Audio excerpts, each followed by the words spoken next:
Hoje vamos falar sobre insegurança. Alguém se sente inseguro aqui? Bem-vindos, então. Pelo menos um pouco de segurança nós temos, porque estamos aqui. Tem gente que nem saiu de casa, né? Tem dificuldade de fazer isso. Eu estava conversando com uma pessoa e essa pessoa é uma mulher, ela é médica homeopata e ela conhece bastante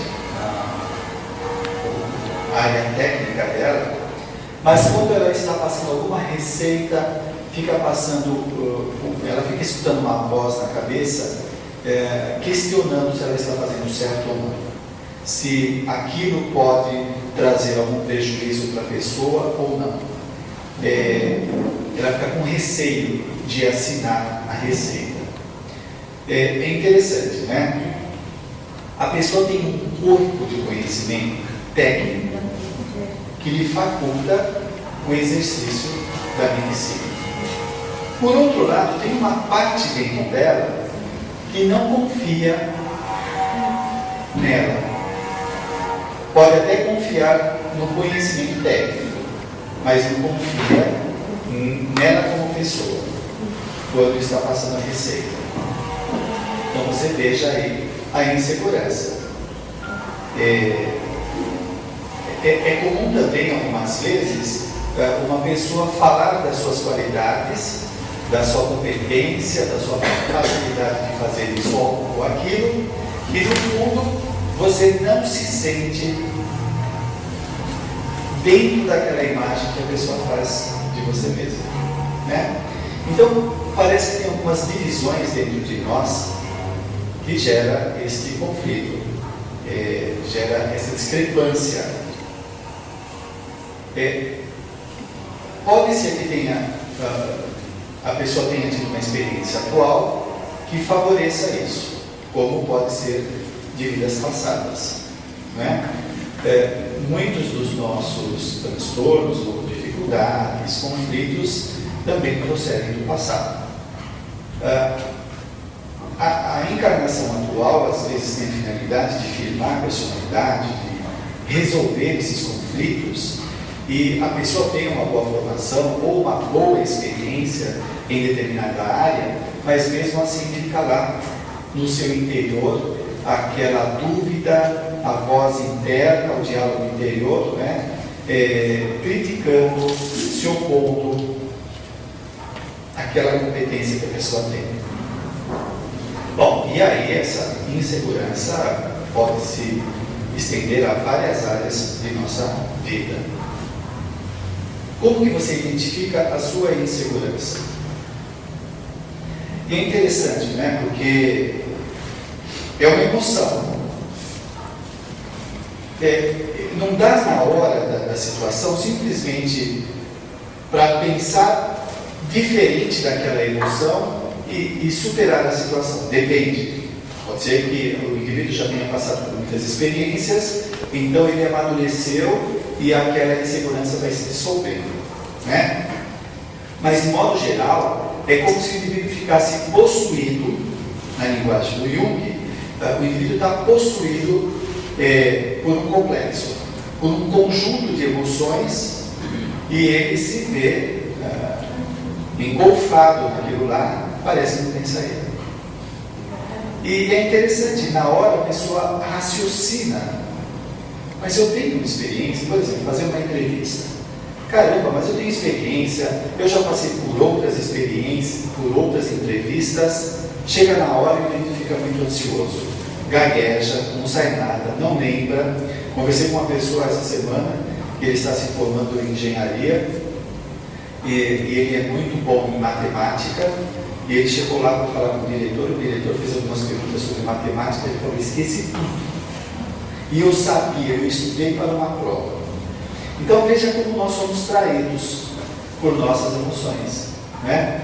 Aí tem as emoções e também tem a cognição, porque para ele ir à entrevista tem a cognição. Eu vou à entrevista, eu estou desejando este ou aquele cargo, então está passando pela sua cognição. A emoção aparece como consequência, não é? Ela não vem em primeiro plano.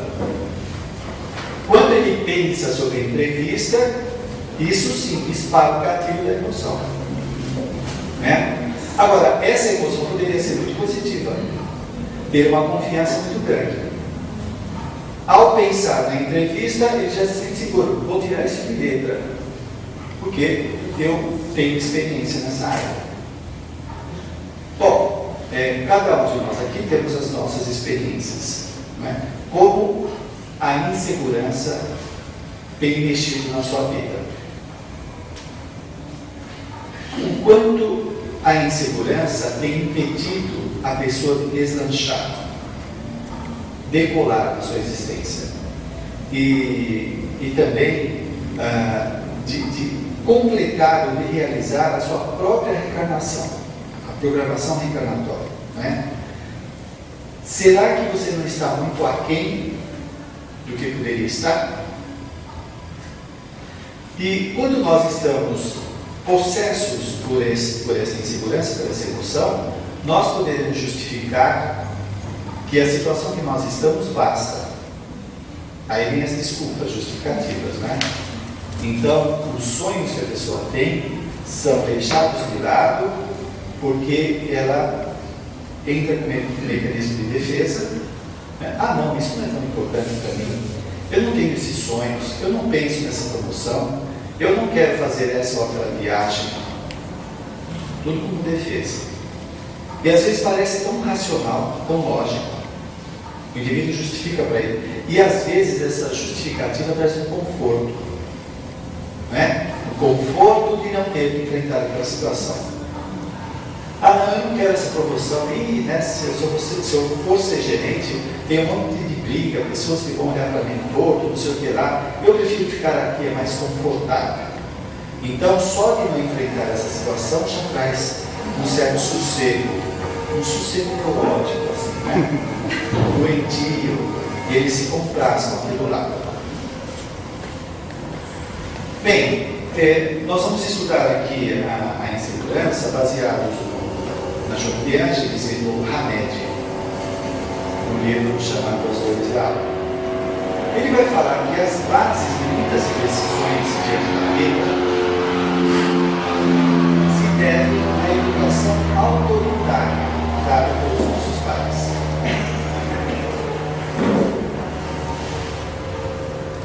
Além dessa educação autoritária, muitos pais escolhem tudo que os filhos vão fazer. A roupa que ele vai colocar, a comida, aliás, já começa desde cedo, né? A criança vai recebendo do mundo dos pais aquilo que os pais acham interessante. E isso tem que ser assim, não tem outro caminho. Quando a criança começa a, como dizer, não é existir, começa a manifestar os seus interesses, os seus gostos e desgostos, não desgosto emocional, né? Não gostar de alguma coisa, mesmo assim os pais podem insistir. A criança pode não gostar de determinada comida e os pais insistirem que aquilo é importante. É claro que aí entra esta relação do que é nutritivo e o que é gostoso. Nem tudo que é gostoso é nutritivo. Então, às vezes, precisa comer o que não é gostoso, né? E a criança não consegue ainda discernir sobre isso. Mas precisa ver se os pais têm tato para conseguir driblar essa situação, para ajudar a própria criança. É claro que é muito mais gostoso comer uma barra de chocolate, né? Uma barra de chocolate, um mousse de chocolate, do que comer o quê? Espinafre.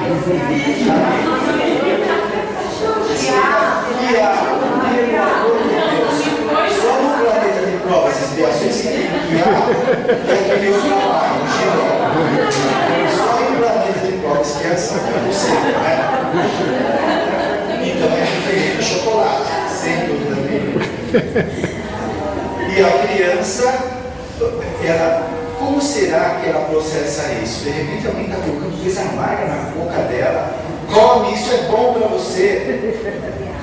Imagina, né? Será que a minha mãe gosta de mim?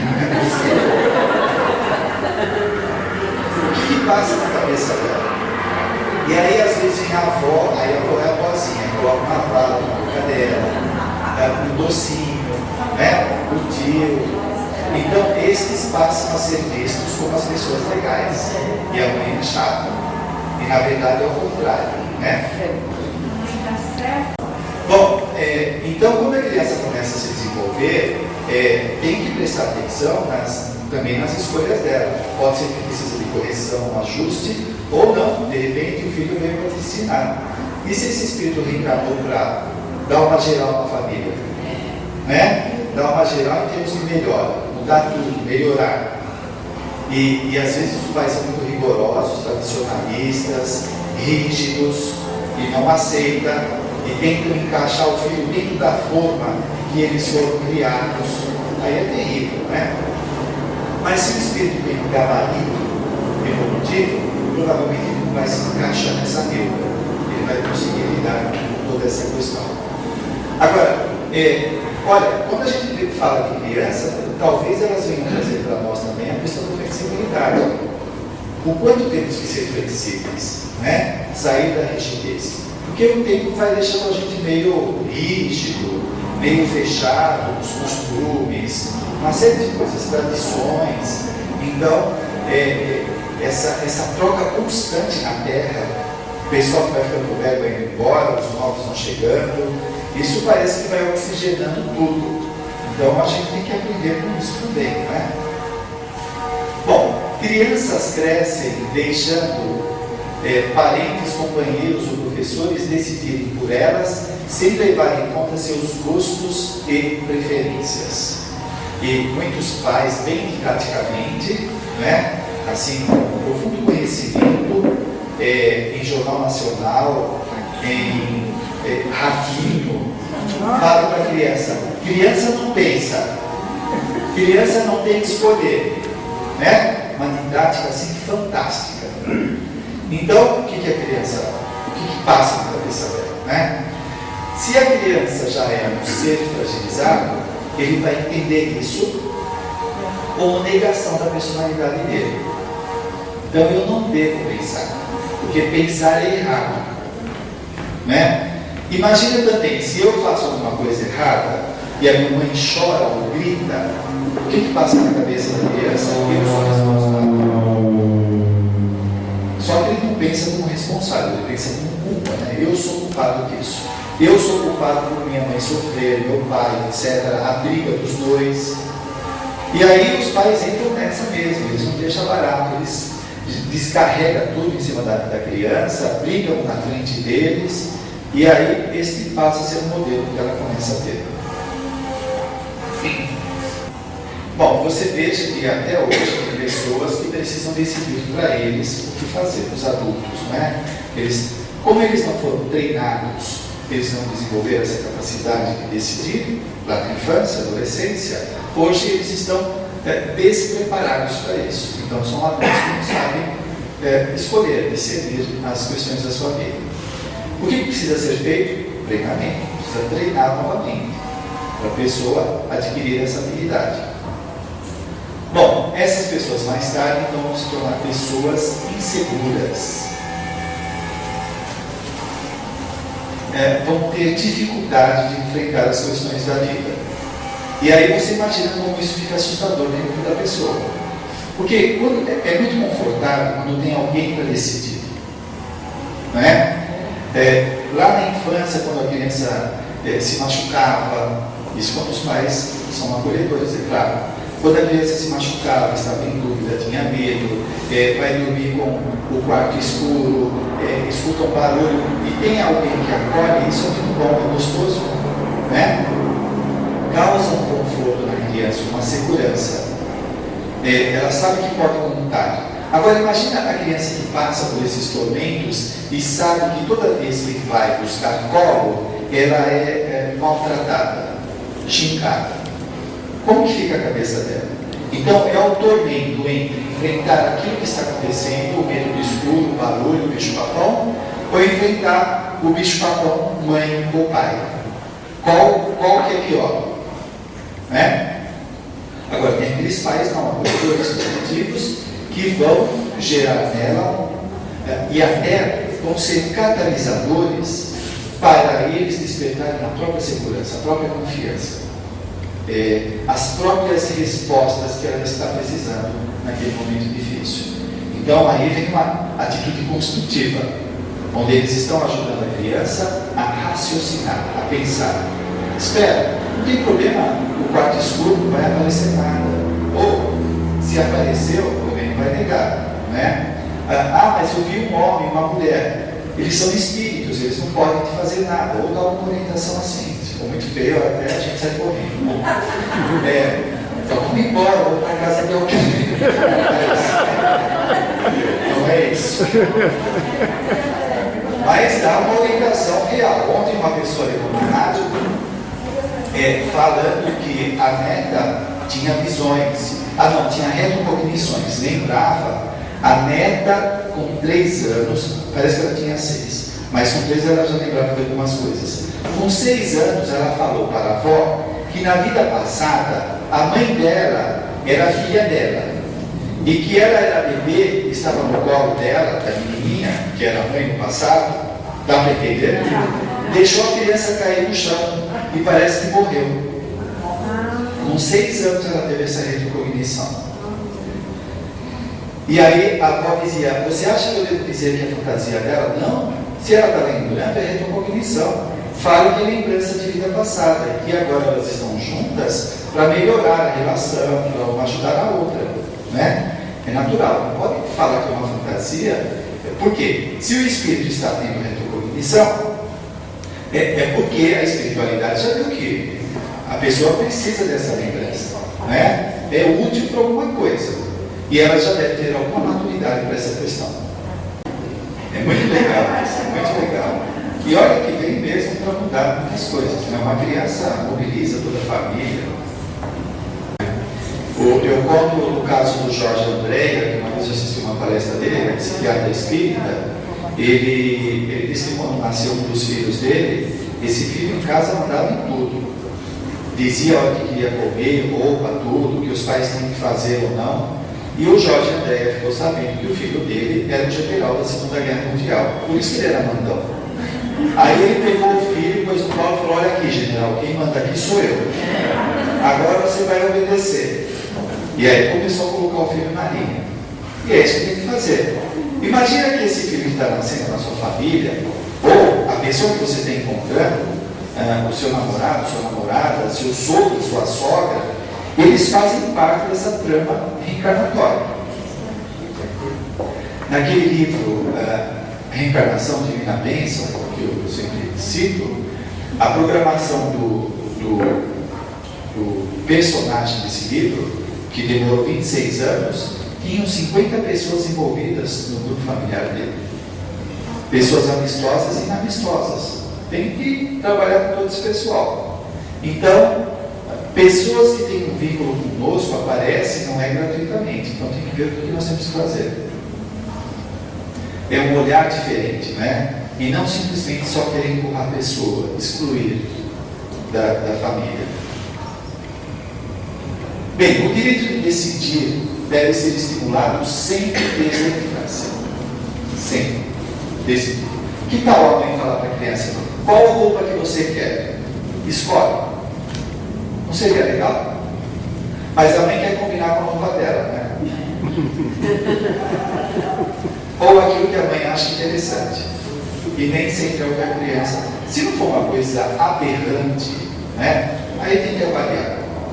Mas aí, se for pensar, veja, e a gente cai em outras considerações. Se a gente for pensar em questão de estética, será que ela tem prevalência sobre maturidade que a criança possa desenvolver? O que é mais importante? A estética da mãe ou o desenvolvimento do discernimento da criança? Qual que é mais importante? A individualidade de cada um. É uma avaliação que tem que ser feita, né? Às vezes a nossa estética pode estar furada também. Pode ser a nossa estética mais para agradar os outros do que a nós mesmos. Porque naquela casa todo mundo repara. Então a pessoa já se prepara para isso. Então é para mostrar para os outros. Precisamos discernir sobre isso. Bom, então isso vai começar a ajudar Primeiro que essa criança, ela não nasceu, ela não começou a existência agora, tá certo? Essa roupagem de infância é uma ilusão. Então ela é um espírito que tem experiência. Se ela começa a ser estimulada, Platão não fala que aprender é recordar? Ele tem razão nisso também, não é? Porque nós tivemos encarnações anteriores e muita coisa é despertada, sem contar as experiências no extrafísico, que são lembranças que vão sendo estimuladas e vão sendo despertadas. Então ele tem a razão dele também. À medida que a criança vai sendo incentivada, vai melhorando o desenvolvimento dela. Ali, por que a psicologia para ali na infância? Primeiro que a psicologia é materialista, né? Ela tem que começar de algum ponto. E o ponto que começa é do nascimento até a sua morte. E ali um momento crítico, muito frágil da criança, que realmente ela se impressiona bastante com o que acontece. Mas essa impressionabilidade ou suscetibilidade é decorrente da personalidade que já traz essas fragilidades. Ok? Mas, de qualquer jeito, aquele lá é um momento importante para estimulá-la, incentivá-la, despertar coisas legais nela. Você veja, é a loucura talvez da nossa cultura, ou da desinformação, ou da nossa imaturidade, que nós nos preparamos muitos anos para determinadas atividades, para a pessoa conseguir as suas realizações, blá, blá, blá. Por que os pais não se preparam também, muito bem, para ajudar esse reencarnante? Porque os reflexos da educação desse reencarnante podem ter muitas consequências. Esse caso que eu citei do livro Reencarnação Divina Bênção, eles dizem lá que a reencarnação dele, aquilo que ele vai fazer na existência atual, pode ter reflexo nos próximos 400 anos. A sua existência atual pode ter reflexo nos próximos 200, 300, 400 anos. Imagina se você dá uma educação super legal para o seu filho, qual vai ser o reflexo dele na vida pessoal, familiar e social? O que você acha?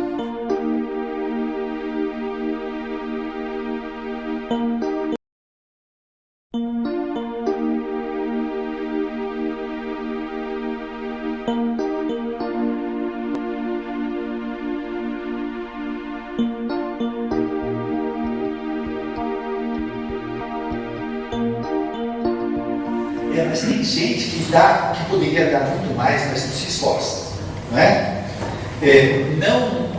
Não lê uma revista sobre educação, aliás, não lê nada, não é? E aí o que ela vai passar para a criança? Veja aí, muitos intelectuais que desde cedo sempre viram os pais lendo livros, sempre os pais estando em bibliotecas. Como que isso tem um reflexo muito forte na criança? Agora, se a criança tem um exemplo do quê? A mãe só xingando o pai enquanto ele está trabalhando, né? Aquele traste, aquele inferno, não sei o que lá, olha essa vida.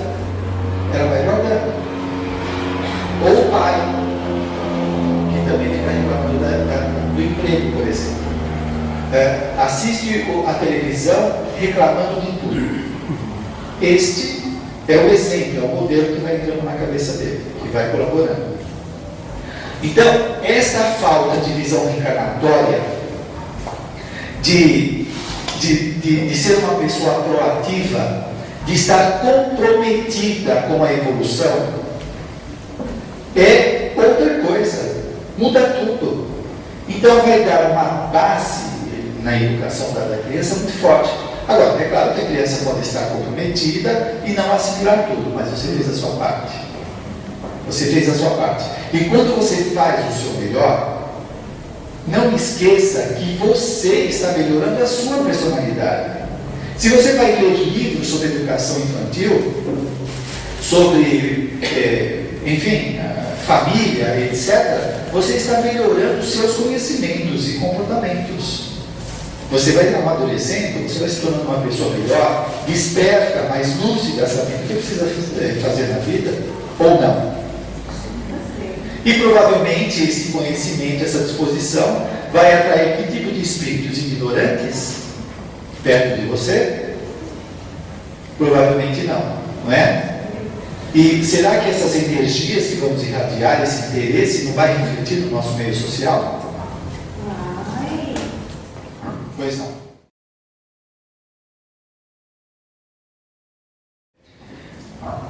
Isso é bom, né? Aqui, por exemplo, nós temos alguns exemplos, assim, de alguns pais também bem educados, assim, bem desejosos do bem da criança. Você vê no shopping, por exemplo, ele pega a chupeta da criança, molha na cerveja e dá para o filho. Aí o filho faz careta e ele dá risada, né?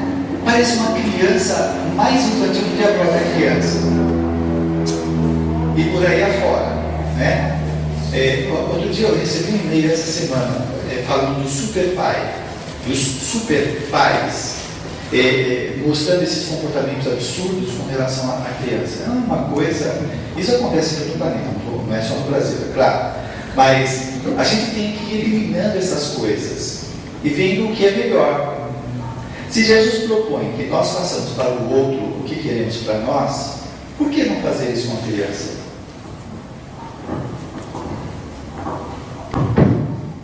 Pois não. Vamos despertar a consciência, precisamos ser conscientes.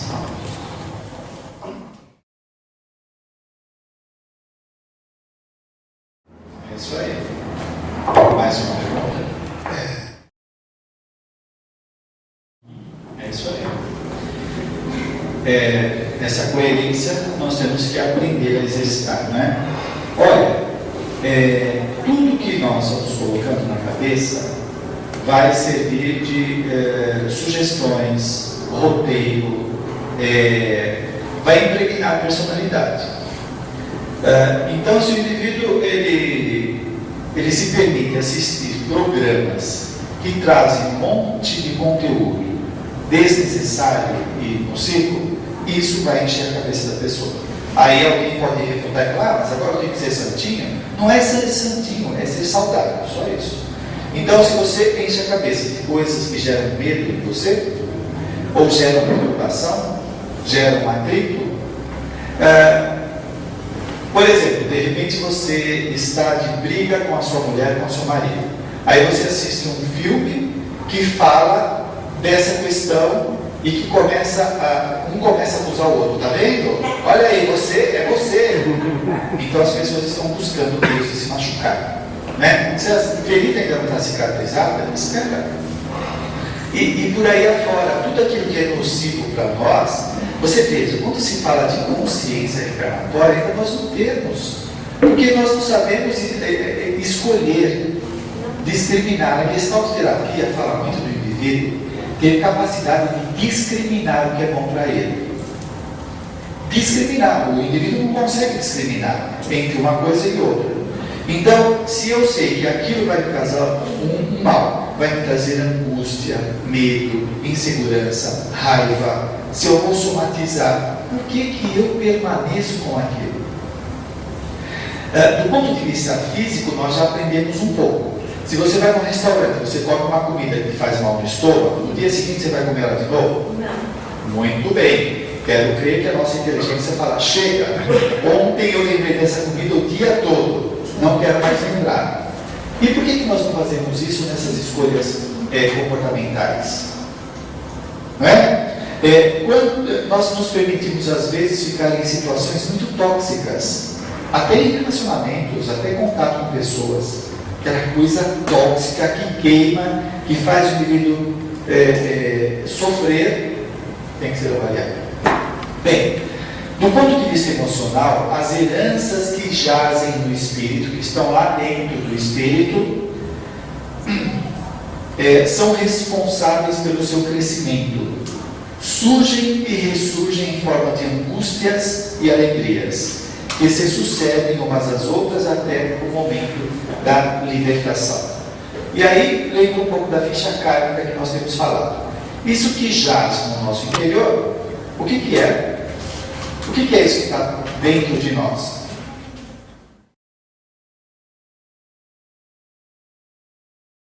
As experiências. Então, isso que nós estamos falando. Enchemos a cabeça de coisas desagradáveis na frente da televisão. Fica lá dentro. E isso quando você tem algum estímulo que lembra aquilo, evoca e vem a angústia de novo. Quanto mais lixo eu tiver no meu interior, mais eu sofro. Imagina se nós tivéssemos uma quantidade maior de lembranças agradáveis. Lembranças que são oriundas de experiências. Você já pensou nisso? Uma pergunta?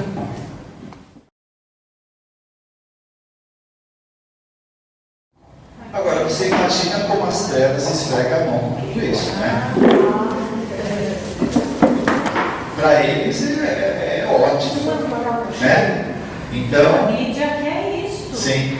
Então, como eles devem inspirar os produtores, esse pessoal que faz filme, como que eles devem inspirar para causar pânico, terror na cabeça das pessoas? Porque aí deixa a condição favorável. Você pega uma pessoa dessa que já está favorável. Aí o espírito chega e começa a jogar imagens na cabeça dela. Imagens de tsunami, desastre, etc. Tem um caso interessante de André Luiz, que o obsessor, para mostrar o quanto ele era perito em hipnose, ele mostrou para o André Luiz, falando na cabeça do obsediado, que era um sovina, que só pensava em dinheiro, que o vizinho da frente dele ia vender o terreno. Então o obsessor só jogou a imagem: olha, o seu vizinho vai vender o terreno e você pode ter grandes lucros. A pessoa sai da casa dele, correndo pelo quintal, para ir falar com o vizinho. E não tinha nada a ver, era só uma sugestão obsessiva. E ele foi. Dentro dessa linha de pensamento, então você imagina o que o espírito pode jogar na cabeça da pessoa que já está com a mente contaminada. Então pode jogar na cabeça: você não adianta, você não vai ter sorte. A sua vida não tem jeito. Não tem jeito. Você precisa beber para tirar essa angústia. E aí vai indo, indução hipnótica. Né? O que aquele rapaz do Rio de Janeiro que matou as crianças falava, pelo menos na carta que ele deixou, né? A visão religiosa que ele tinha, né? Pedindo para Jesus que o iluminasse a hora que ele acordasse, pediu para ele, para colocar ele um lençol branco no corpo dele. Olha a fascinação obsessiva. Primeiro, a auto-obsessão, porque ele já trazia um certo comprometimento, né? Aí aproveita a obsessão e gera um monte de fantasia dele, provavelmente ele também sofreu de bullying na escola, vai saber. Então é um conjunto de coisas. E aí o indivíduo começa a acreditar nisso, porque já tem essa disposição. Sem dúvida. Imagina, a hora que ele chegou lá, ele deveria estar bem assessorado. Muito bem. Joana de Ângeles vai refletir que o estágio moral em que nós nos encontramos não nos permite liberar os instintos agressivos que nos levam a neurose, paranoias, enfermidades mentais, etc. Então, esse estágio mental, moral é muito interessante. Joana de Ângeles, quando fala do lado psicológico, ela vai muito além, né? Porque, olha só, do ponto de vista psicológico, nós podemos falar: bom, então o indivíduo vai fazer terapia para mudar o comportamento, seus pensamentos, saber lidar com as suas emoções a respeito desses comportamentos, o comportamento neurótico, paranoia, etc. Mas só que entra uma variável que ela fala aqui, que é a questão moral. Como que o indivíduo vai sair desse estágio doentio só pela cognição, pela emoção, se o lado moral dele está pouco desenvolvido? Então o indivíduo não é liberado enquanto não resolve essa questão moral também. E aí a gente pode aventar o seguinte: se ele fosse liberado desse conflito, ele poderia se comprometer ainda mais. Você pega uma pessoa sadia organicamente, ou que tem muita grana, o que ela vai fazer? Ela vai tentar atender os desejos dela, usando droga, fazendo sexo demais, iludindo as pessoas. Isso é muito comprometedor para o processo evolutivo dele. Se ele tem um grau maior de moralidade, ele vai falar: espera aí, eu não posso ter prazeres na vida à custa do sofrimento alheio. O pensamento já é diferente. Percebe? Por isso que ela fala que o indivíduo não é liberado de sair dessa condição, até que resolva essa questão moral. Então, nós vemos isso na terapia. A pessoa quer sair daquele sufoco, daquele sofrimento, daquelas restrições, mas ainda continua uma pessoa rancorosa, carregada de mágoa. Então, como é possível ela sair disso, desses tormentos, se ela ainda pensa no mal? Então aí vem essa questão moral, de pensar no bem do outro, dele mesmo. Será que nós não estamos meio paralisados aí, nessa área? Talvez nós estejamos esperando realizações, coisas legais, mas e se essas coisas chegarem até nós e nós não tivermos esse lado moral razoável para avaliar tudo isso? Certo? E aí esse lado moral, lá no livro dos Espíritos, está dizendo o que é essa moralidade? É o comportamento de acordo com as leis de Deus. É o comportamento correto, que pensa no seu bem e no bem do outro. Não pensar só em nós mesmos. Então veja, nós precisamos treinar, exercitar, que não é uma coisa só mecânica, é claro, né? Uma coisa consciente que nós estamos fazendo. Olha que interessante, gente. O que a gente percebe aqui também é que os mecanismos da vida estão nos poupando. Então, às vezes é melhor entre aspas, né? Se o indivíduo não tem gabarito psicológico ou moral para enfrentar algumas coisas, ele tem, infelizmente, que viver aí nessas restrições. Isso está ajudando ele a não se complicar mais. Ok? Deu para entender? Eu acho que a indagação que nós temos que fazer para nós mesmos é o seguinte: bom, eu não quero viver nessa restrição. Bom, então vamos melhorar, vamos buscar ser uma pessoa melhor. Fazendo bem. Sendo uma pessoa honesta. Quais são os valores que nós adotamos na vida? Eu sou honesto em todos os momentos, eu sou assertivo, eu sou cooperativo. Quais são os valores que nós temos? Se eu estou pensando só em mim mesmo, se eu sou egoísta, então o indivíduo quer ter a promoção na empresa, ganhar muito dinheiro, só para atender os interesses dele, para se esnobar na frente dos outros.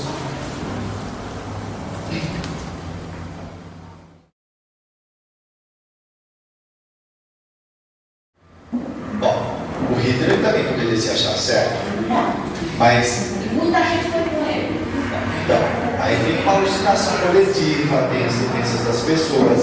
Se o indivíduo quer tudo só para ele, em detrimento dos outros, ele percebe, né? Ele percebe que tem gente do lado que quer um pouquinho, que também tem os seus sonhos, e só ele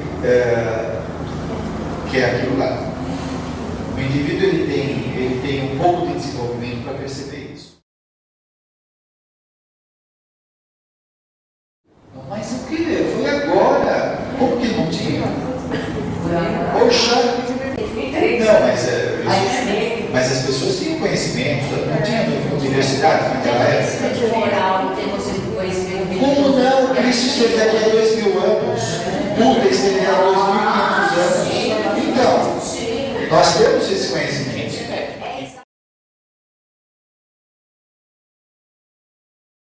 E é um espírito belicoso, né? Um belicoso. Há quantos séculos ele vem fazendo isso? Você pode pegar guerras de 2000 anos atrás, 3000 anos atrás, eles não sabiam o que fazer? Claro que sabiam. Eles queriam dominar. Eles queriam a submissão do outro povo. Eles queriam poder. Isso daí é uma coisa muito, né? Muito bem. Joana Bianchis vai falar, por exemplo, o mercado do sexo, das drogas, dos vícios em geral, vem enlouquecendo as populações. Aí estamos falando da insegurança, né? E a insegurança do homem se torna um fenômeno quase normal. Então, veja, esta superexcitação mental que nós recebemos a todo momento. Sexo. Se o indivíduo não faz sexo, como a televisão fala, as revistas, o indivíduo se sente desencaixado, desadaptado da sociedade. Não, será que eu sou normal ou não, hein? Mas todo mundo pensa e eu não penso, ou todo mundo faz, eu faço, não faço, e aí o indivíduo fica confuso, né? E assim as outras coisas, a droga. Mas que é isso? Você nunca experimentou? Que é isso? Isso é um barato. Eu tenho controle sobre a situação, você controla, não sei o que lá. Parece que é uma coisa natural, né? E isso é uma pressão em cima da pessoa frágil. Se ela está num grupo de pessoas, todos fumaram, usaram maconha, ela vai se sentir um monstro, né? Um monstro da terra. Como no passado, o grupo de mulheres tivesse um grupo, no passado não, hoje, né? Mas no passado, a maioria das mulheres, a conversa é que todas eram virgens. Se uma não fosse, ela era a devassa. Hoje é o contrário. A menina que é virgem, ela se sente desadaptada, ela tem vergonha de falar que não é virgem, porque a maioria não é. Eu lembro que na faculdade eu tinha uma colega, ela era filha de um psiquiatra, e no meio das colegas, quando saía em aula sobre sexo, ela falava, eu sou virgem e só vou perder minha virgindade no casamento. Não tinha vergonha do olhar dos outros. Ela enfrentava a situação. Então, esta pressão que a mídia joga em cima da cabeça faz o indivíduo se mexer, ficar com medo. O que os outros vão pensar de nós? Né? Vamos acompanhar a moda ou não? O que as pessoas, os familiares vão dizer de nós?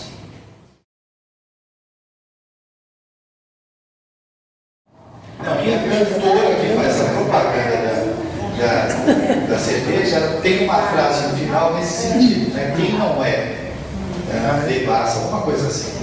Então, eles querem fazer isso ser incorporado na mentalidade, como uma coisa natural. Né? Quem não tem o seu lado perverso?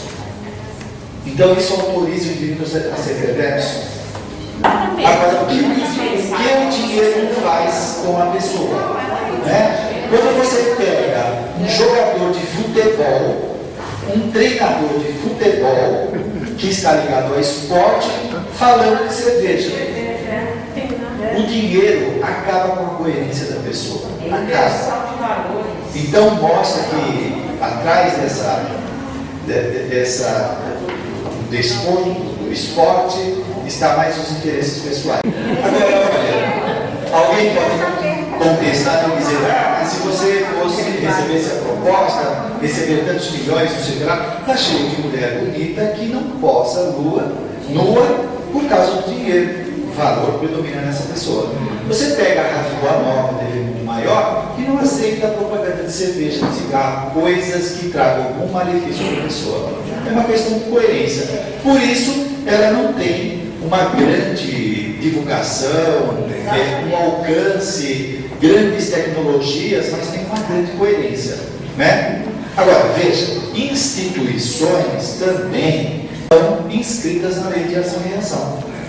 Então você pega uma televisão que está propagando o uso do cigarro, da bebida, como uma coisa legal, uma curtição, e esse uso que as pessoas acabam incorporando destrói as suas vidas, aquela instituição tem uma responsabilidade em cima disso. E amanhã ou depois ela vai ter que se tornar uma emissora educadora, corretora de todos os erros que fizeram. E os seus diretores que que vão representar isso tudo.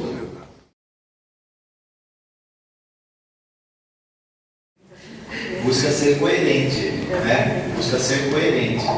Não se submeter às coisas absurdas. Eu lembro que, felizmente, a falta de propaganda de cigarro fez uma aí das grandes companhias de cigarro começar a derivar para o suco de frutas. Olha que legal. Então intoxicou o pulmão de milhares de pessoas e hoje vai oferecer suco. É muito melhor, né? Já é um caminho de começar a reparar aqueles móveis. Então, é um meio de reparar essa loucura toda. E se nós pensarmos assim, gente, nós não escapamos daquilo que nós estamos provocando. Então, aí a necessidade dessa coerência. Muito bem, agora vamos ao nosso café e voltamos em 15 minutos.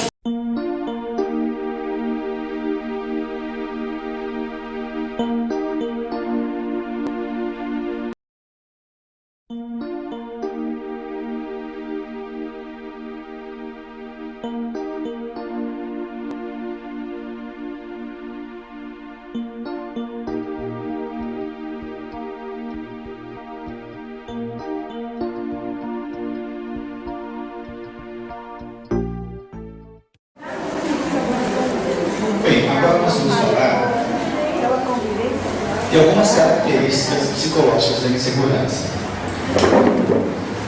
que eles vão se apresentar nos mais variados tipos de medo. Medo de amar, medo da mudança, de cometer erros, da solidão, de se pronunciar, e etc. São medos que podem ser facilitados pela insegurança, né? Nós definimos o medo como uma reação emocional diante de um objeto real que apresenta perigo. Então, o medo é de algo real. A ansiedade pode ser um medo de algo que não é real. Por exemplo, a pessoa pode ficar ansiosa de fazer uma entrevista e a ansiedade está relacionada ao futuro. Nós não temos ansiedade sobre coisas que já aconteceram, é sobre o que vai acontecer. Então, a ansiedade seria um medo da entrevista. Eu começo a imaginar que vai acontecer coisas. Eu posso ficar ansioso para sair na rua, porque eu fico com medo de que aconteçam coisas. Agora, eu posso ter um medo real de atravessar uma rua muito perigosa, ou de estar num ambiente muito perigoso. Então, ele é o medo de um objeto real. Ok? A insegurança, olha, se eu não estou confiante em mim mesmo, eu não confio em alguma coisa, na minha capacidade, no meu comportamento, enfim, nas minhas habilidades. Então, eu posso ter medo dessas coisas que eu citei, medo de amar. Se eu não confio em mim, eu acho que ninguém vai me amar. Quem que vai me amar, já que eu sou má, se eu sou isso? Né? Se o indivíduo se desconsidera, se subestima, então o indivíduo tem uma lógica própria. Olha, se eu não gosto de mim, é que eu não sou lá essas coisas, tá certo? Se eu não sou lá essas coisas, quem que vai gostar de mim? E aí eu também posso concluir, bom, se alguém gosta de alguma coisa como eu, que não sou grandes coisas, essa pessoa também é grande coisa. Aí o indivíduo está bem neurotizado, assim, né? Ele não tem saída. E aí a pessoa, mesmo que o ame, dê provas disso, ele fica com uma pulga atrás da orelha, não é possível. Tem muita fidelidade para ser não é possível. Tem muita declaração de amor, tem alguma coisa errada. Essa pessoa está querendo me enganar. E é complicado, né? Porque essa desconfiança não faz ele ter contato com a realidade, com aquilo que o outro está expressando com ele, né? Ele faz essa distorção. Também a questão de mudar, medo de mudar. Por quê? O novo traz medo, desconforto, a insegurança de saber o que vai acontecer. Eu vou sair de uma posição já tão confortável para algo que eu não conheço, né? então o indivíduo preserva a situação que ele está, mesmo que traga sofrimento. E nós temos essa infeliz capacidade de nos adaptar ao sofrimento. Não é? Nós temos a capacidade de nos adaptar ao emprego despersonalizante que nos massacra o tempo todo. E aí tem a justificativa, mas eu preciso ganhar grana, o mercado de trabalho está difícil, etc. Pode ser que isso seja verdade, pode ser que não. Nós também, às vezes, suportamos um casamento terrível, onde as pessoas ficam o tempo todo se obsediando, ficam disputando quem é mais ruim do que o outro, né? Quem humilha mais o outro, quem coloca mais para baixo, está deixando em público. É umas coisas assim, então nós temos essa capacidade. O indivíduo tem medo de cometer erros também, aí tem um perfeccionismo. Se ele tem essa ideia utópica de fazer tudo certo, não pode errar. E se errar, ele se massacra, ele se põe para baixo.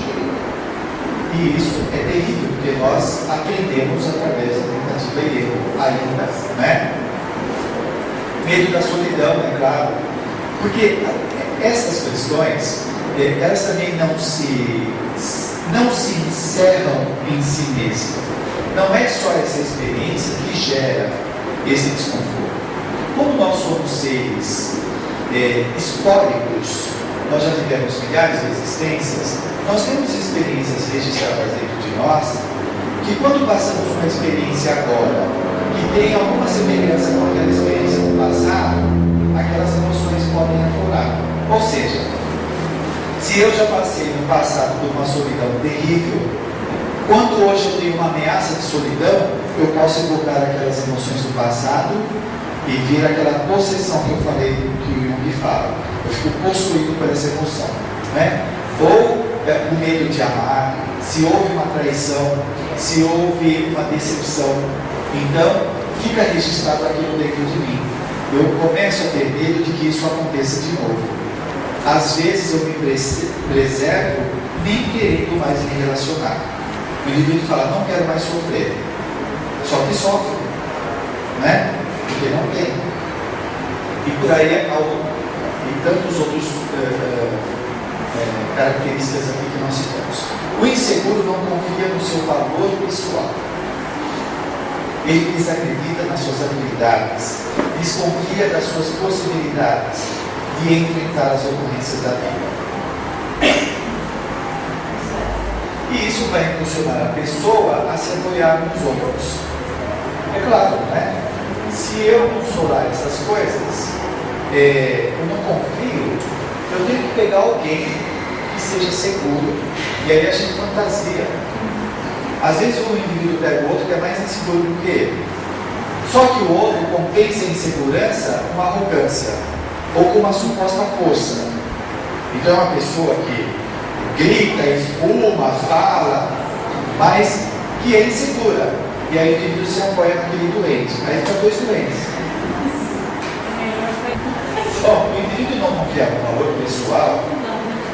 Algumas pessoas falam, mas como eu faço para me amar, para me confiar em mim mesmo? Não tem receita, né? Provavelmente você consiga reconhecer o valor de uma pessoa. Você não consegue? Tem alguém que você admira? Tem? Você pode admirar, ser eu, um político, um apresentador de televisão, um dirigente. Então você percebe qualidades naquela pessoa. E por que não consegue fazer esse olhar em si mesmo? Que qualidades você tem? Qualidade de ser uma pessoa super amigável é uma qualidade. Ser sincera, ser uma pessoa determinada, ter capacidade de fazer alguma coisa, de escrever, desenhar, enfim, de fazer amigos, são qualidades que o indivíduo tem que reconhecer em si mesmo. Agora, aí depende de como o indivíduo está, ele não reconhece isso como valor. Porque ele é tão amado consigo mesmo, ele se censura tanto que não reconhece seus valores. Por mais que ele receba validação constante dos outros, a pessoa, olha, o que é isso, hein? Eu ia falar uma palavra pesada aqui, mas eu não quero ser agressivo. Não é burrice às vezes? Está todo mundo percebendo lá as qualidades da pessoa. Não, o indivíduo nega. Modéstia. Esse é um outro problema nosso. Nós estamos encharcados, estamos até a goela de ideias de pecado, de erro, de punição, confundindo humildade com negação, com autoanulação. Então, como nós temos que ser humildes, eu acho que nós temos que saber, aí vem aquela capacidade de discriminar que nós falamos anteriormente. Discriminar, separar uma coisa da outra. O indivíduo ser modesto, não ser humilde com essa conotação negativa de se apagar. Isso daí vem da igreja, está muito carregado de igreja isso daí. E aí a gente se perde. Agora, se eu não valido, não reconheço as minhas capacidades, será que não tem algo em mim mesmo que fica atrapalhando a minha autoanulação? A desconsideração? Será que isso não mexe na minha autoimagem? Na minha autoestima e por aí afora? Olha, algum estrago vai acontecer. É possível. Se o indivíduo não reconhece nada. Agora, olha a loucura. Provavelmente você reconheça algum talento seu profissional, alguma coisa física, objetiva, você pode reconhecer aquilo como importante, como uma conquista, tal. Mas o indivíduo não consegue fazer esse reconhecimento interno. Bom, pode ter uma outra variável, deixa eu tocar um pouco mais ainda.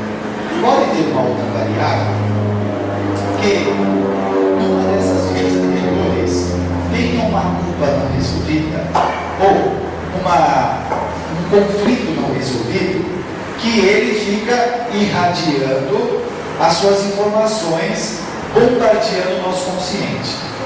Então, de repente, eu posso aqui me sentir até competente, habilidoso, mas tem uma coisinha lá bem desconfortável que nega isso daí. Parece que se contrapõe. Isso pode ser algo não resolvido. O que nós temos que pegar? Nós temos que pegar essa coisa que vem na mão, pegar pelo colarinho e ter uma conversa com ela. Tem que resolver isso. Porque isso pode destruir a pessoa. Dar colher de chá com uma ideia negativa.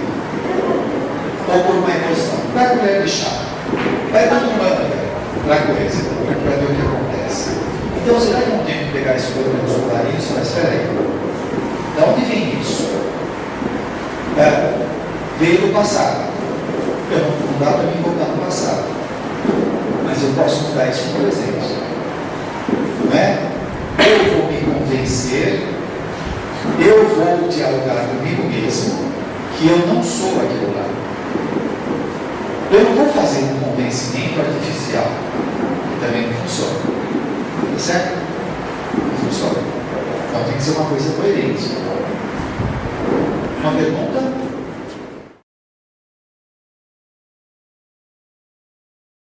O ganho secundário é isso, como ela falou. Às vezes é bom o indivíduo ser vítima porque ele ganha carinho dos outros. Coitadinho, olha, tadinho, Ele fica contente. Esse é um ganho secundário. E assim em várias áreas, isso a gente chama de autocorrupção. O indivíduo vicia nisso. Ele vicia. Tem gente que fica doente para quê? Para receber a farma. Fica doente, todo mundo vai lá, visita, tal. E aí a pessoa faz um pouco mais de drama. Eu estava conversando com uma pessoa, estava um casal na minha frente. E a mulher era histriônica. Histriônica é o que se chamava antigamente de estéril. Fala alto, dramatiza. E ela falava, se dramatizava, isso foi no século espírita. Ela dramatizava que não aguentava mais e que não sabe se valia a pena viver. De vez em quando ela olhava para o marido.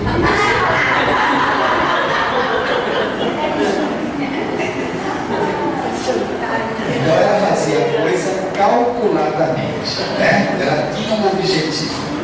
E o marido todo condoído com ela, né? E aí ele forçava mais.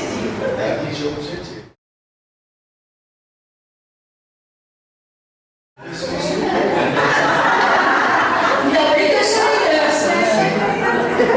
Tem muito disso, tem muito disso. Muitas doenças, muitas coisas. Agora, o ruim disso é que nós nos tornamos viciados, né? Se eu delego ao outro o poder de me tirar dessa situação, eu deixo de desenvolver os meus recursos. O que não quer dizer aí o indivíduo ser autossuficiente, não é nada disso. Isso daí já é outra loucura, né? Bom, por não compreender bem seu poder interior, apega-se na afeição do cônjuge. Filhos, outros parentes e amigos, e assim acaba dependendo dessas pessoas para viver. Então, tem muitas pessoas assim. Eu conheço um caso muito grave, e hoje a pessoa já está reconhecendo que a morte dos pais foi uma bênção, é uma loucura falar isso, né? Mas a pessoa era tão apegada aos pais que ela se tornou totalmente dependente dos pais. Ela morreu, se tornou totalmente dependente dos pais. E é claro que não conseguia ter uma vida, dependia dos pais. E os pais ficaram doentes, desencarnaram, desencarnaram, e a pessoa pensou que não ia mais conseguir viver, fazer as suas coisas, porque ela nunca tinha aprendido a tomar conta de si mesma, de fazer compras, suas roupas, etc. E ela teve que aprender. Né? Então, ela foi salva pela morte dos pais. Isso de forma figurativa, é claro, né? Porque se os pais estivessem aí ainda, ela seria uma eterna criança. A criança que os pais têm que mimar o tempo todo. E assim outras condições. Às vezes o desemprego é uma bênção na vida do indivíduo. Para o self, lembra quando a gente fala do ego e do self? Para o ego é um desastre. E agora, o que eu faço? Para o self, para o espírito, pode ser uma bênção que faz o indivíduo sair daquela condição escravizante ou que anula a sua criatividade e vai para uma coisa melhor.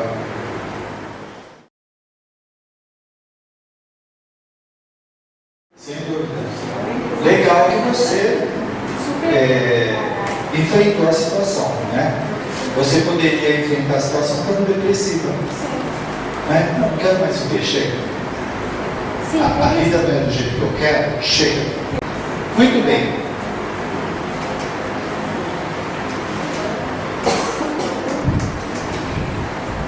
Então, em vez de amor, diz Joana de Ângeles, é a insegurança a fonte principal que une os outros, nesse caso, né? Por isso, controla e vigia em razão das dúvidas que tem sobre si mesmo.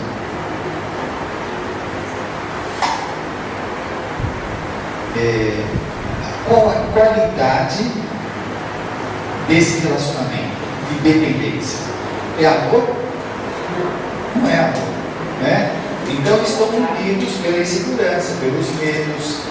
É complicado aí, né? A gente não alcança todas as variáveis. É uma programação reencarnatória. Ambos têm essas dificuldades, eles vão se ajudar. Até que ponto? Não tem que chegar a um ponto da pessoa perceber, olha, até aqui está vindo o lucro, daqui para frente nós estamos no vermelho. Tem que avaliar a relação. É karma ou é insistência? É karma ou é insistência?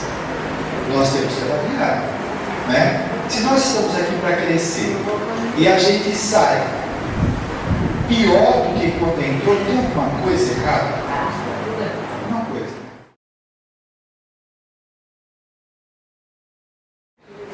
Olha, é interessante isso, porque, veja, às vezes nós permanecemos numa situação que nós nos tornamos cúmplices. Aí, eu vou pagar o pato que não é meu. De repente você está com uma pessoa que quer se destruir. Aí você fala, não, mas eu vou ficar para ela não se destruir, mas ela está se destruindo, então estou fora. Por quê? Porque você é cúmplice. Eu estou validando isso. Como que fica? O negócio. Se você tem consciência, você não tem remorso, você está fazendo uma coisa certa. Você não está fazendo errado, você está fazendo certo. Claro. Eu sempre proponho na terapia o seguinte, quando a pessoa fala em separação. Primeiro, recupera sua lucidez e veja o que você quer. Olha só, você está trabalhando numa empresa e é o seu ganha-pão. E a empresa começa a fazer uma coisa fraudulenta. Que a Polícia Federal pode chegar lá e enquadrar você. Você fica na empresa? Por que não? Mas não é seu karma ficar lá? É a relação que eu estou fazendo com o casamento. Você fica numa situação que, imagine que esse marido coloca a vida da mulher em risco, que ele bebe, quebra tudo, ou que ele está usando droga, seja lá o que for, né? Que é destrutivo. A pessoa vai ser cúmplice. Tem que avaliar isso. Porque senão, nós vamos. Porque senão o karma parece um castigo, né? É um castigo, você tem que sofrer. Espera aí, os benfeitores estão vendo. Se tem alguém, como você falou, alguém está se esforçando, quer mudar, está fazendo o melhor, a outra pessoa quer ficar parada, uma obsolescência, o problema dela. Se você está ajudando, tal, tentou, não quis, então, infelizmente, você não quer, eu quero ser feliz.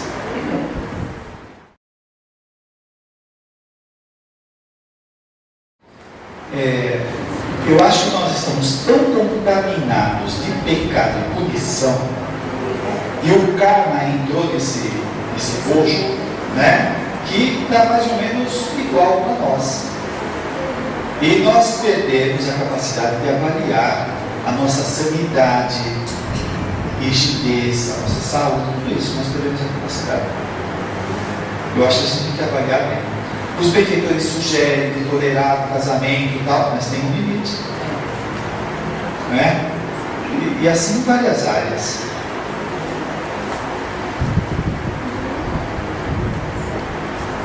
Olha só, a hesitação, porque a hesitação é incerteza, torna a criatura incapaz de sentir bastante firme para agir. Então, quando nós questionamos aqui, tem que ver se nós estamos carregados, cheios de certeza, para saber avaliar. Se eu estou carregado de incerteza, hesitação, tudo é ameaçador, assustador. Quando nós falamos lá no começo, se eu fico enchendo a minha cabeça de porcaria, eu vou ficar hesitante, eu vou ter medos. O indivíduo lê uma página do livro espírita e pega o pior. Ele pega o castigo, punição, vai acontecer isso. Ele não pega as coisas legais. Aí ele fica assustado, fica hesitante. Fica hesitante. Como que a pessoa vai escolher alguma coisa? Não vai. Será que nós não precisamos fazer uma releitura de tudo isso? No Espiritismo, eu sugiro, por exemplo, uma leitura, embora alguns o considerem radical, mas nesse aspecto de racionalidade, eu acho muito legal as ideias do Hermano Pires. Muito pseudo-humildade, comportamentos artificiais, interpretação errada das coisas. Vale a pena estudar.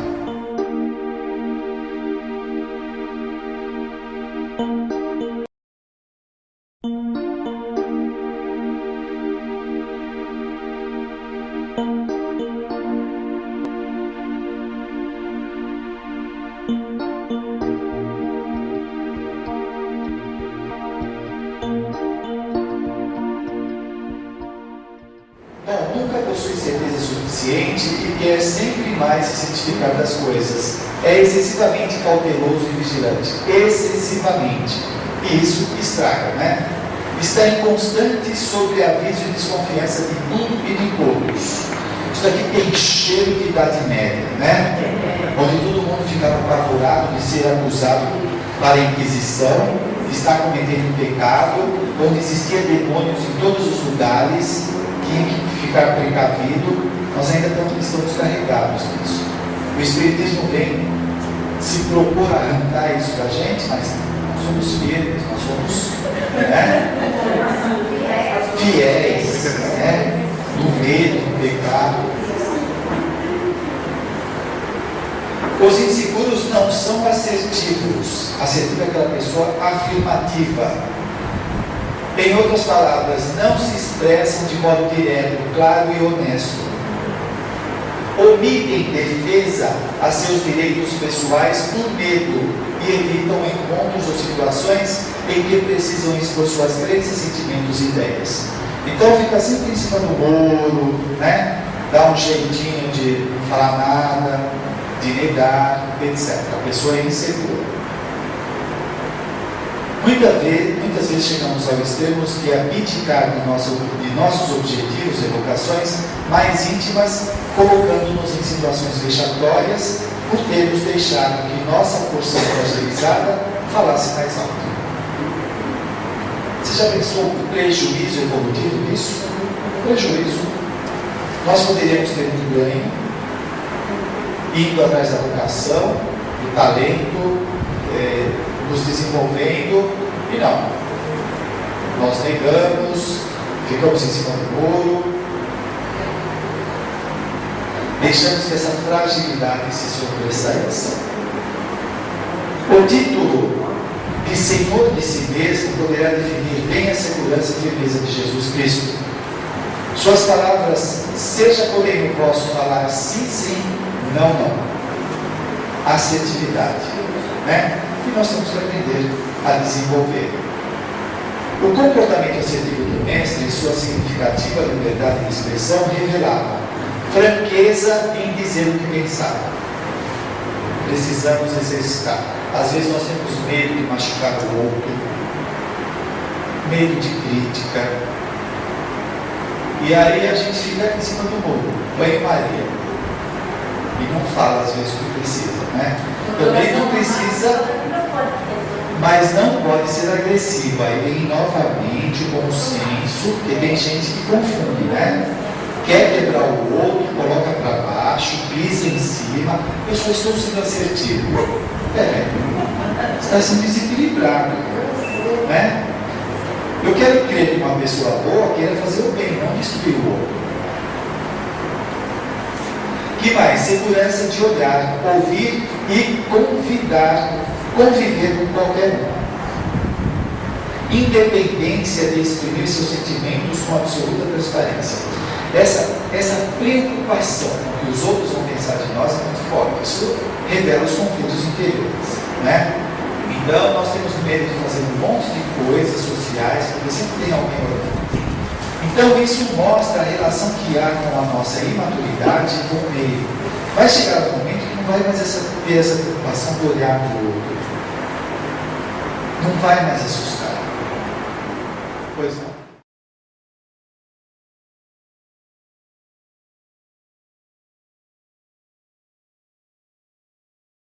Olha, aí vem aquela coisa de você saber qual é a sua intenção.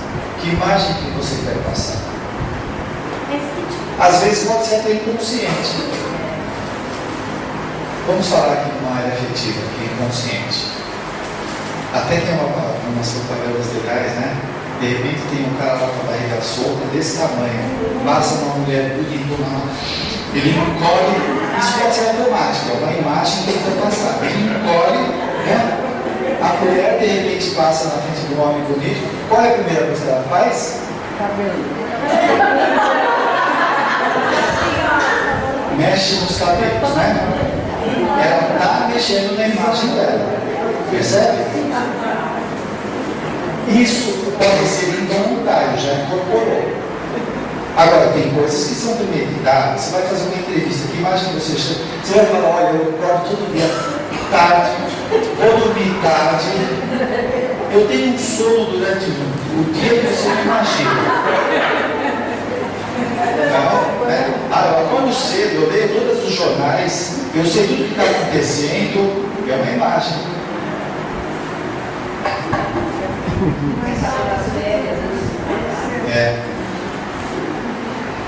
Então é isso. E ainda fala aqui, coragem de correr riscos para concretizar tudo aquilo em que acreditava Jesus.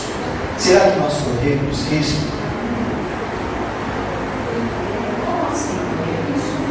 Correr risco. Você quer atingir alguma coisa, põe a cara para bater. Põe a cara para bater. Se você ficar em cima do muro, você está indo mesmo, né? Então, se você quer alguma coisa, pode ser que você encontre uma pedreira na frente e enfrenta isso. Uma imagem que você seguir. De assertividade.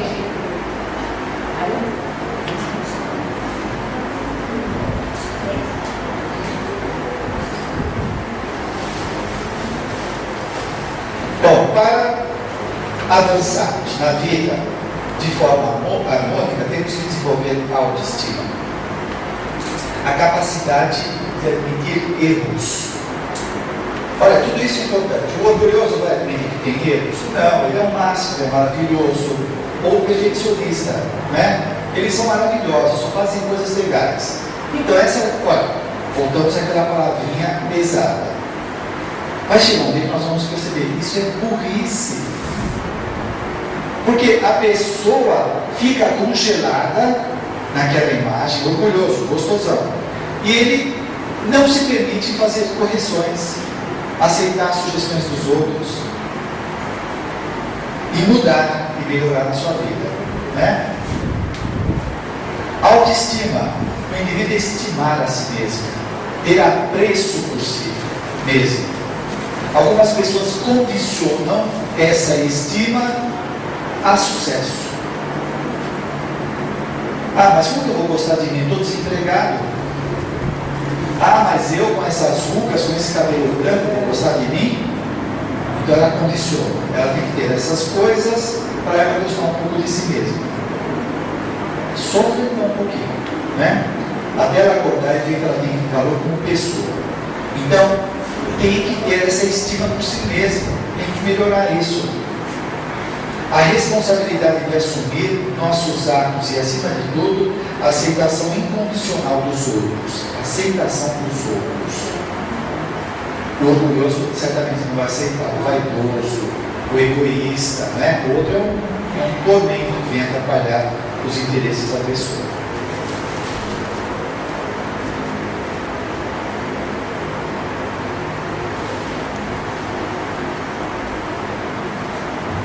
É isso. Terminamos exatamente meio-dia. Alguém quer falar alguma coisa, fazer alguma colocação?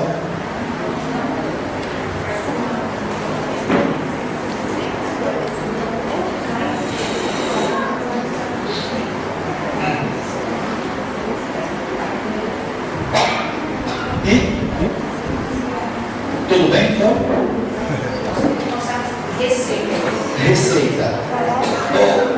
Ô, Ana, aquela torta de segurança está pronta já? Eu ainda não aprendi a fazê-la. Nós vamos fazer um bolo aí que dá autoestima. Você come, começa a gostar de você, assim, fica exuberante. É um bolo muito legal. Torta que dá autoestima, não tem comer. Torta tem torta. Pois não? Então, olha, tem que pegar a culpa pelo colarinho e ter uma conversa com ela, tete a tete. Porque você pode ver que a culpa às vezes é infundada. Por exemplo, se eu tenho a crença de que, uma crença falsa, que eu tenho que ter um comportamento certinho, e certinho às vezes é ser submisso, né? Eu tenho que respeitar todas as pessoas e acatar tudo que elas falam, pode ser uma crença. Quando eu enfrento uma pessoa, eu posso me sentir culpado por causa dessa crença falsa. Então tem que ver se atrás dessa culpa tem uma crença falsa. E se você desmonta a crença falsa, a culpa vai embora.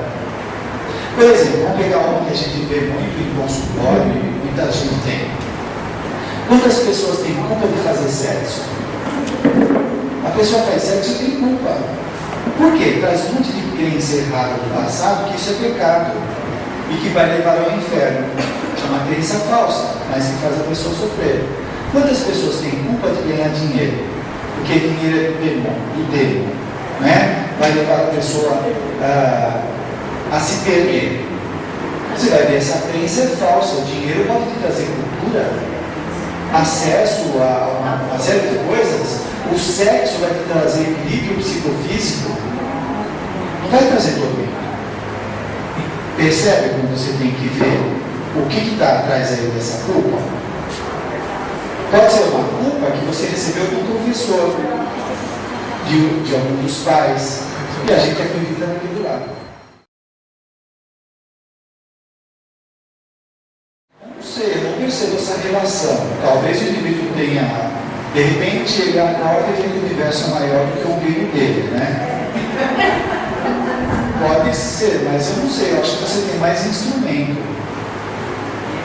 Eu acho que aí tem ainda um punhadinho, tem uma quantidade ainda de insegurança e maturidade que faz fazer essa leitura complicada, errada.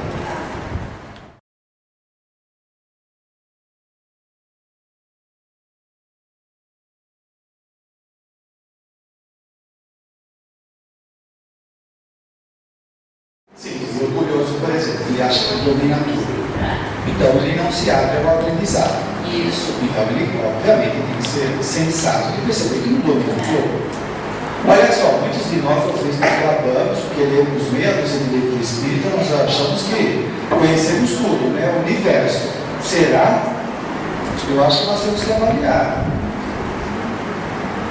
Então tem que conhecer essa ignorância de que, olha, não dá nem para falar. É o Sócrates que fala, né? A única coisa que sei é que nada Que sei. nada sabe. É muito vasto, é muito vasto. E, nossa, nós sabemos uma fagulha e a gente fica todo pomposo com isso. Várias encarnações anteriores e posteriores. Sim. Então, mas quando a gente vai avaliando, a gente vai saindo desse tormento, por exemplo, esse tormento com uma mudança. Aí tem um pouco talvez de superstição, de tradição, de crenças misturado que dificulta a pessoa ver como uma coisa legal. Ao contrário, conhecimento é coisa de pecado. Meu Deus, graças a Deus. Allan Kardec fala isso na Gênesis. Se nós sabemos que a vida hoje é o resultado de ontem, né? Essas nossas características e o que nós fazemos hoje vai melhorar o nosso amanhã, gente, isso é maravilhoso. Esse saber liberta o indivíduo da ignorância, porque antes o nosso destino estava subordinado às leis imponderáveis, ao desconhecido, ao acidente, ao acaso. Hoje nós sabemos que está nas mãos das pessoas o destino dela. Mas, alguém está inseguro para perguntar? Esse é o momento de exercitar a segurança. Eu queria te agradecer por esse participação do canal de iluminação. Foi uma emoção. Legal, seja bem-vinda e volte outras vezes. Mais alguém? Então, muito obrigado. Bom sábado.